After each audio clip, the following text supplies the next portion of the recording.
महोदय, जो आज प्रेस वार्ता का आपने अवसर रखा है, क्या मामला है ऐसा? आप सभी का प्रेस वार्ता में मैं बहुत स्वागत करता हूं, अभिनंदन करता हूं। भोगांव के सम्मानित सभी बड़े बुजुर्ग, माताएं, बहनों, उनके चरणों में सादर प्रणाम करता हूं। कल जो भी घटनाक्रम हुई है, उस घटनाक्रम में मैं भगवान परशुराम की सौगंध खाता हूं।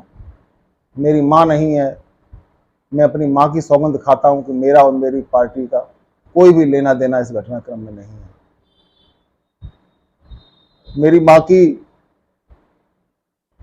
ये इच्छा थी, सिर्फ इसीलिए मैं इस चुनाव में उतरा हूं।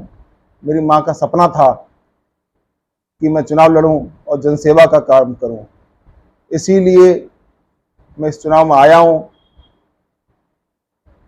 मेरी मां भी नहीं है, लेकिन मेरी इच्छा है कि मैं उनके सपना को मैं पूरा कर सकूं।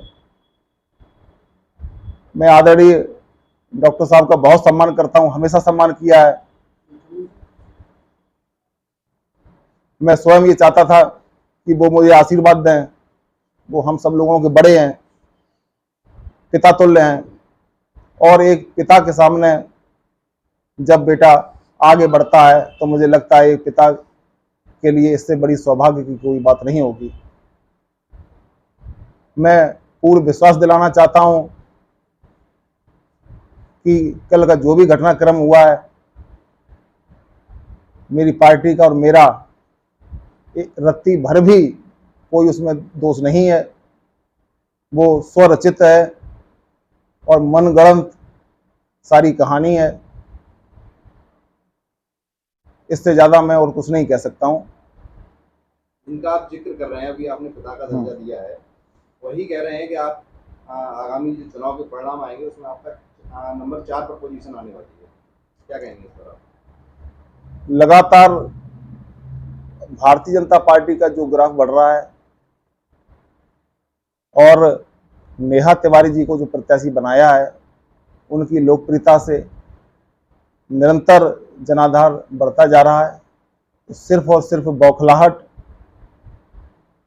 कारण है और कुछ नहीं है।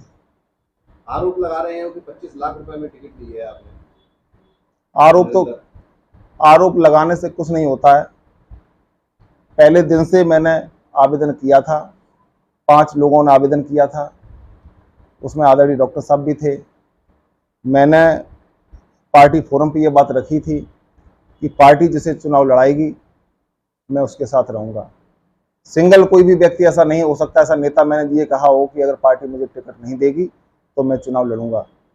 मैं पार्टी का कार्यकर्ता हूं और ये निश्चित है कि किसी एक को ही टिकट मिलनी थी। अगर आदरणीय डॉक्टर साहब को टिकट मिलती तो मैं उनके साथ रहता, मैंने ऐसा वचन भी दिया था।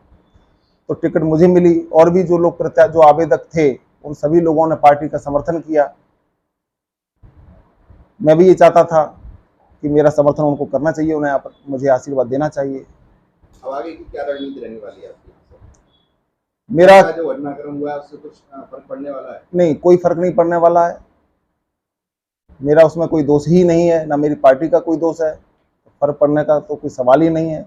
आगे इस तरह की कई प्रायोजित बातें आती रहेंगी।